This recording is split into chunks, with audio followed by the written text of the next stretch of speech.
மக்களுக்கு நல்லது பண்றதுக்கு அரசியலுக்கு வாங்கடா, கொள்ளை அடிக்கிறது கொலை பண்றதுக்கு மாடா அரசியலுக்கு. I am Parthiban, Radhakrishnan Parthiban, a Naidu Abbai. Yes, Naidu Abbai. தியேட்டரில் போய் உட்கார்றவங்க யார் சார்? நம்ம நாயுடு படம் எடுத்துருக்கிறாரு, கம்மார் நாயுடு, பார்த்திபன் அப்படியே போய் உட்காந்தாங்க. நான் கேட்குறேன், பார்த்திபன் டைரெக்டாக கேட்குறேன், உன் படம் பார்க்க வந்தாங்கல்ல, இப்போ புரியுதுங்களா? இவனுங்கெல்லாம் அவ்வளோதான். நீ சாதியை சொல்கிறேன்னு வச்சுங்களேன், அப்போ உனக்கு நீ ஒரு கலைஞனான்னு ஒரு சந்தேகம் வருது. மன்னிப்பு கேட்டார். மன்னிப்பு கேட்குறான். அவங்க அப்புறம் மன்னிப்பு வந்து பார்த்தா வீட்டில் மூட்டையாக வச்சுருக்கிறான். அப்புறம் மன்னிப்பு அப்புறம் ஏதாவது வேறு ஏதாவது சொல்லிட்டு வந்தான். ஏங்க மன்னிப்பு கேட்கறதுல அவன் பொழப்பே மன்னிப்பு கேட்கறதானே ஓடி நிறுத்து. மன்னிப்பு எதுக்கு கேட்கல? திருச்சா விஷயத்தை கூட தான் மன்னிப்பு கேட்டான். என்ன தமிழ் சினிமாவில் நிறைய பேருக்கு அந்த மேடையில் ஏறினா தங்களை அவங்க என்ன நினச்சிக்கிறாங்கன்னா, இந்த மைக்கும் மேடையும் கொடுத்தாச்சு, நாம தான் அறிவாளி. முதல்ல ஒரு கலைஞன் வந்து அந்த பார்வை இருக்கக்கூடாது. நடிக்க தெரியணும் தவிர அவன் எந்த சாதியாக இருக்கணும், எந்த மதமாக இருக்கணும்னா அவசியமே கிடையாது. அதை பேசவும் கூடாது. ஒரு கலைஞன் வந்து சாதி குறித்து பேசவே கூடாது. என்ன கேட்டான், கலைஞனை வந்து நீங்கள் வந்து ஒரு குறிப்பிட்ட வந்து ஒரு கூண்டு அடைக்கூடாதுன்ற நான். சாதி கூண்டு, மதம், மொழி, இந்த கூண்டு அடைக்கூடாது சார். ஓவராக பொங்கக்கூடாது. மேடையில் பொங்கும் போது தான் நம்ம அந்த கேள்வி வருது. இது என்ன பண்ணீங்க, நீங்கள் என்ன செஞ்சீங்க, என்ன செஞ்சேன்னா அங்கே போய் சொல்லக்கூடாது. அங்கே வேற்றுமை உருவாகும். அந்த வார்த்தை நீங்கள் போட்டாலே வேற்றுமை உருவாகுன்ற நான். புரியுதா சொல்லுது? நீங்கள் ப்ரௌடாக சொல்கிறது வேறு விஷயம் சார். இப்போ நான் கேட்குற பார்த்திபனுக்கு எப்படி தெரியும்? உங்களுக்கு தெரியும் சொல்லுங்கள். ஒரு நடிகனாக தானே தெரியும்? இல்லை சுதந்திர போட்ட தியாகியா? இல்லை அவங்க அப்பா தியாகியா?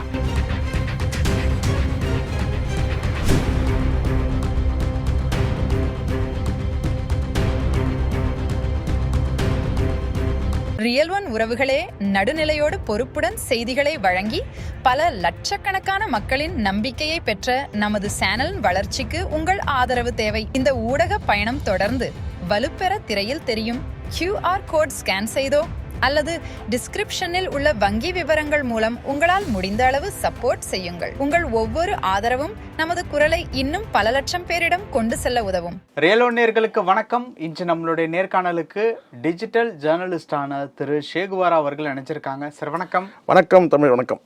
சமீபத்தில் நடந்த ஒரு தெலுங்கு நிகழ்ச்சியில் உஸ்தாத் பகத்சிங் பவன் கல்யாண் நடிச்சு ரிலீஸ் ஆகக்கூடிய ஒரு திரைப்படம் வர்ற வியாழக்கிழமை வந்து படம் ரிலீஸ்.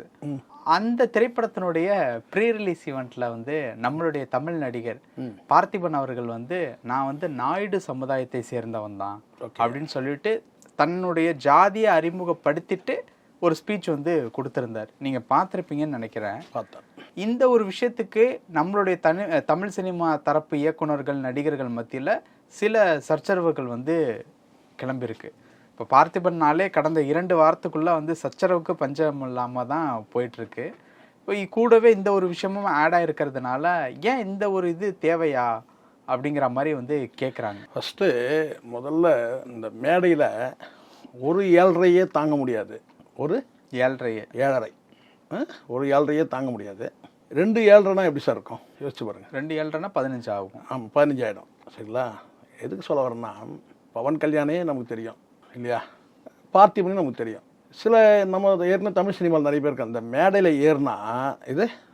ஏறினா தங்களை அவங்க என்ன நினச்சிக்கிறாங்கன்னா, இந்த மைக்கும் மேடையும் கொடுத்தாச்சு, நாம தான் அறிவாளி. நாம தான் அறிவாளி. இப்போ நானே இருக்கிறேன், இப்போ உட்காந்தேன், 2 கேமரா ஓடுது, மைக் வச்சாச்சு, எல்லாம் நிறுத்தினேன். ஏன்னா நானும் மிகப்பெரிய அறிவு ஜீவிலாம் நான் நினச்சிக்க முடியாது. ஆனால் தான் இந்த கால் மேலே கால் போட்டு பேசுகிறது, அந்த பழக்கெல்லாம் ஏன் வச்சுருந்தேன், நம்ம ஊடகத்தில் பேசும்போது நம்மை விட அறிவாளிகள் பார்க்குறாங்கன்ற அந்த உள்ளுக்குள்ளே அந்த என்ன சொன்ன ஒரு எண்ணம் இருந்துகிட்டே இருக்கணும். பயம் இல்லை, அந்த எண்ணம் இருந்துகிட்டே இருக்கணும். நம்ம பேசக்கூடிய பேச்சுக்கள் எல்லாமே வந்து பலரும் கண்காணிக்கிறாங்க, நம்மை விட அறிவு ஜீவிகள் அவங்கெல்லாம் அப்படின்ற ஒரு எண்ணம் இருந்தால் தான் நம்ம சரியாக பேசுவோம், நியாயமாக பேசுவோம். சரியானதை விட நியாயமாக பேசுவோம். இங்கே சரி என்பது வேறு, நியாயம் என்பது வேறு. ஸோ இப்போது இந்த இடத்துல நீங்கள் நல்லா கவனிங்க. கடந்த முறை நிறைய பார்த்துருக்கோம், நம்ம பார்த்திபனுடைய பல பேச்சுக்கள் பார்த்துருப்போம். முதல்ல ஒரு கலைஞன் வந்து அந்த பார்வை இருக்கக்கூடாது. கலைஞனாக இருக்கணும், அவ்வளோதான். இது நீங்கள் வந்து என்ன சொல்லப்போனால் வந்து பல காட்சிகள் நீங்கள் பார்த்தீங்கன்னா, ஒரு படத்தை நீங்கள் எடுத்தீங்கன்னு கேட்டால் முழுக்க வசனங்களால் மட்டுமே படம் நகர்றதில்லை. நீங்கள் சினிமாவை கூர்ந்து கவனிங்க. எந்த சினிமாவும் எடுங்க, எந்த சினிமா எடுத்தாலும் வந்து பார்த்தீங்கன்னா பெரும்பாலான பாதிக்கு பாதி தான் வசனங்கள் இருக்கும். மணிரத்னம் படத்தில் அது வேறு தான், ஒரு கால்வாசி தான் இருக்கும்னு வச்சுக்கோங்களேன். ஆனால் பெரும்பாலான படங்களில் வந்து பார்த்தீங்கன்னா அதில் ஒரு குறிப்பிட்ட சதவீதம், ஒரு 30% 40% வந்து பார்த்தீங்கன்னா அங்க அசைவுகளால், பார்வைகளால், அங்க அசைவுகளால் தான் படம் நகருது. எல்லாத்துலேயுமே மொழி வச்சே முழுசும் வந்து நகர்றது கிடையாது. உங்கள் பிசினஸ் இன்னும் அதிக மக்களை சென்றடைய வேண்டுமா? இன்றைய டிஜிட்டல் உலகில் சரியான ப்ரமோஷன் தான் வெற்றியின் முதல் படி. தமிழகம் முழுவதும் பல லட்சக்கணக்கான பார்வையாளர்களை தினமும் சென்றடையும் ரியல் ஒன் யூடியூப் சேனல்களில் உங்கள் பிசினஸ் இனி எல்லோரும் அறியட்டும். குறைந்த செலவில் அதிக ரீச். உங்கள் பிராண்டுக்கு நம்பிக்கையும் வளர்ச்சியும் சேர்க்க இன்றே எங்களை தொடர்பு கொள்ளுங்கள். 9280087164. ஒரு காட்சியை காட்டுறாங்கன்னா சில நேரம் பொருட்கள் ஆப்ஜெக்டிவ் கூட காட்டுறாங்க, சில பொருட்கள் கடிகாரத்தை காட்டுறாங்க, கேலண்டரை காட்டுறாங்க.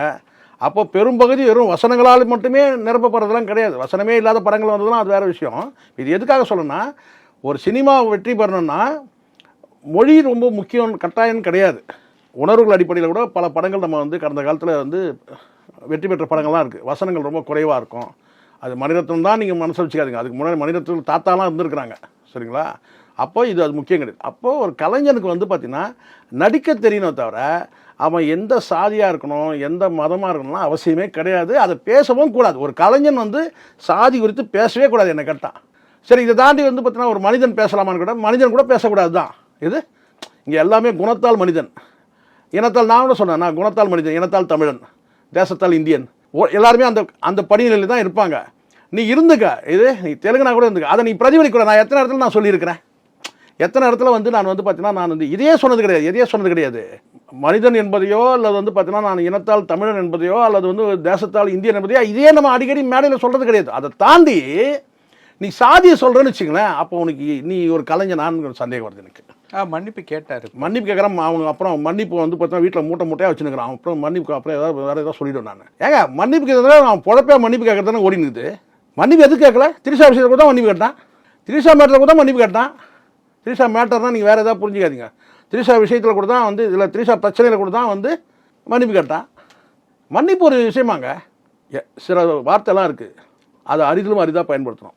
மன்னிப்பு கேட்கக்கூடாது, மன்னிப்பு கேட்கலாம், ரொம்ப ரேராக கேட்கணும். ஒன்று. ரெண்டாவது, இன்னொருத்தர் வலியுறுத்தின பிறகு கேட்குற மன்னிப்பு வந்து மலிவானது, அதுக்கு வந்து மரியாதையே கிடையாது, மதிப்பே கிடையாது.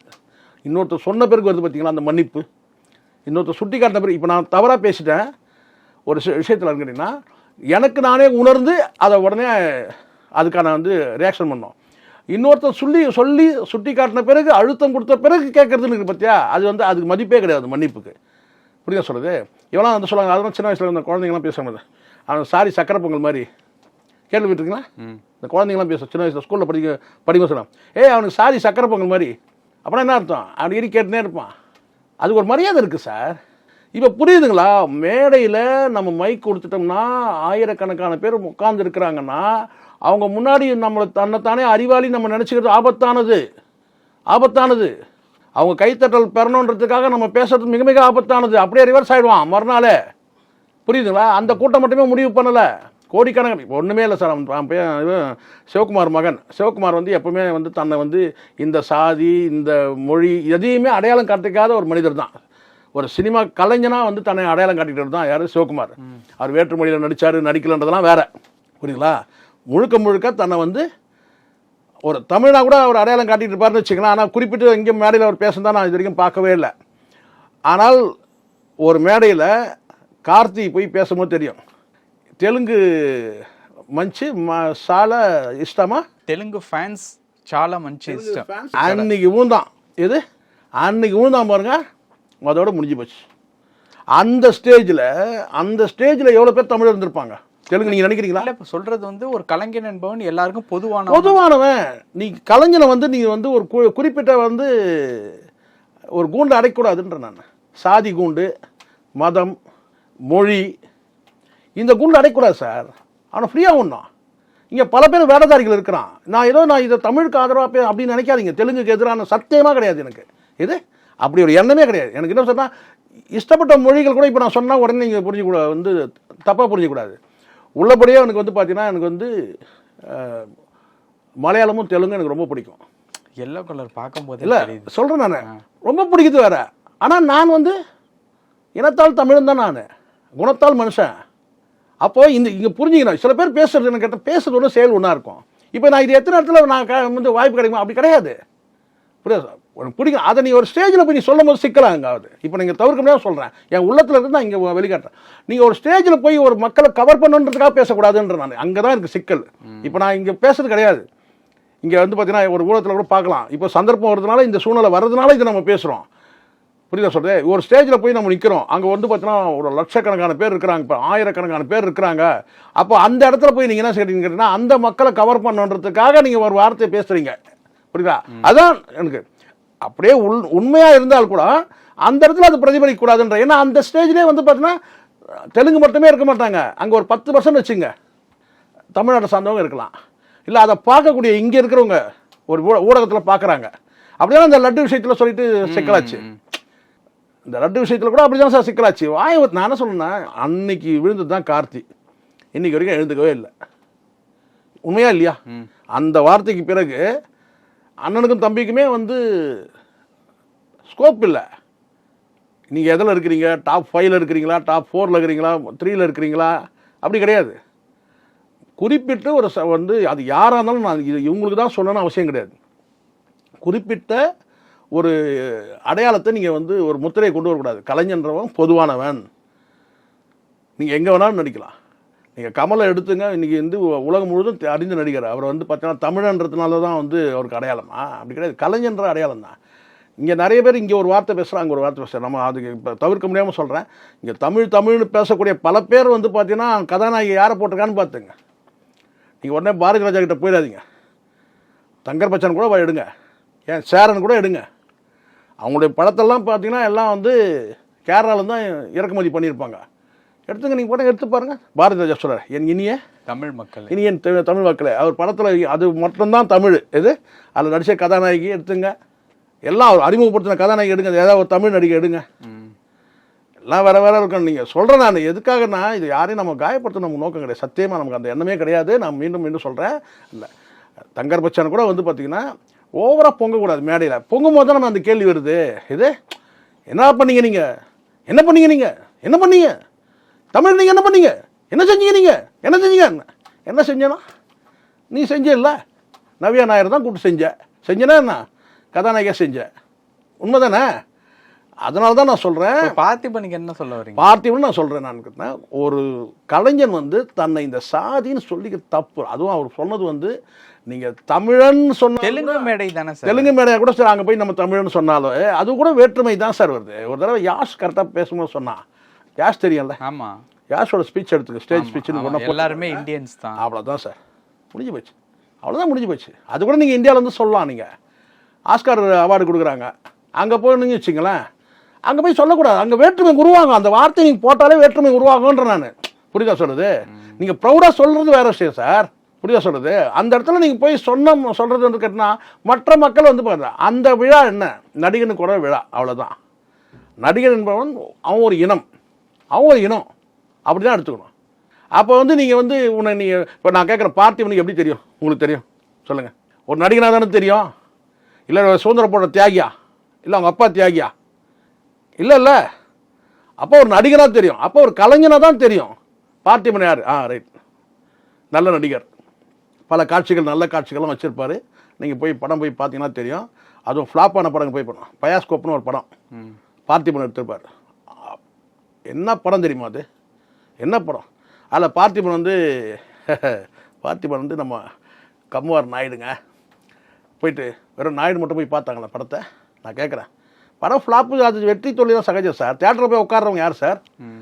நம்ம நாயுடு படம் எடுத்துருக்கிறாரு, கம்முவார் நாயுடு, பார்த்திபன் அப்படியே போய் உட்காந்தாங்க. நான் கேட்குறேன், பார்த்திபன் டைரெக்டாக கேட்குறேன், உன் படம் பார்க்க வந்தாங்கல்ல, அதுவும் நீங்கள் பயாஸ்கோப் படம் போய் பாருங்கள். அவ்வளோ சொல்கிறேன், ஒரு நடிகனாக தான் நம்ம பார்த்தோம் பார்த்திபனை. அப்போ நீ என்ன செய்கிற, உன்னை சுருக்கிக்கிற. இன்னும் இது தமிழன் என்பது சொல்கிறது கூட வந்து பார்த்தீங்கன்னா நீங்கள் வந்து ஒரு தெலுங்கன் என்று சொல்கிறதோ, தமிழன் என்று சொல்வதோ, அல்லது வந்து மராத்தியன் என்று சொல்வதோ, அல்லது வேறு ஏதோ நீ சொன்னால் கூட அதுவும் கூட உன்னை சுருக்கிக்கிற மாதிரி தான். கலைஞனை நான் சொல்கிறேன். அப்போ எந்த இடத்துல நீங்கள் அதை வந்து யூஸ் பண்ணணுங்க. நீங்கள் அங்கே போயிட்டு ஒரு மேடையில் போய் உட்காந்துருக்கீங்க, நின்று பேசுகிறீங்கல்ல, அங்கே நான் கேட்குறேன், வெறும் நாயுடு மட்டுமா இருக்கிறாங்க? நான் கேட்குறேன், அந்த மேடையிலே சொல்லுங்கள் சார். நீங்கள் பேசணும் அந்த மேடையிலேயே ரெடியாக இருக்க மாட்டாங்களா? இன்னும் தெலுங்கில் இன்னும் எத்தனை கம்யூனிட்டி இருக்குது? அவங்களாம் இருக்க மாட்டாங்களா? சொல்லுங்க கேட்குறேன். பட்டியல் வகுப்பில் சார்ந்தவங்க இருக்க மாட்டாங்களா? இப்போ புரியுதுங்களா? இவனுங்கெல்லாம் அவ்வளோதான். தன்னை அறிவுஜீவியாக நினச்சிக்கிட்டு பேசணும்னா இந்த மாதிரி சிக்கலை அனுபவிப்பானுங்க. நான் சொல்கிறேன், அவ்வளோதான்.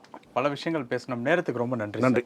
உங்கள் பிசினஸ் இன்னும் அதிக மக்களை சென்றடைய வேண்டுமா? இன்றைய டிஜிட்டல் உலகில் சரியான ப்ரமோஷன் தான் வெற்றியின் முதல் படி. தமிழகம் முழுவதும் பல லட்சக்கணக்கான பார்வையாளர்களை தினமும் சென்றடையும் ரியல் ஒன் யூடியூப் சேனல்களில் உங்கள் பிசினஸ் இனி எல்லோரும் அறியட்டும். குறைந்த செலவில் அதிக ரீச். உங்கள் பிராண்டுக்கு நம்பிக்கையும் வளர்ச்சியும் சேர்க்க இன்றைய எங்களை தொடர்பு கொள்ளுங்கள். 9280087164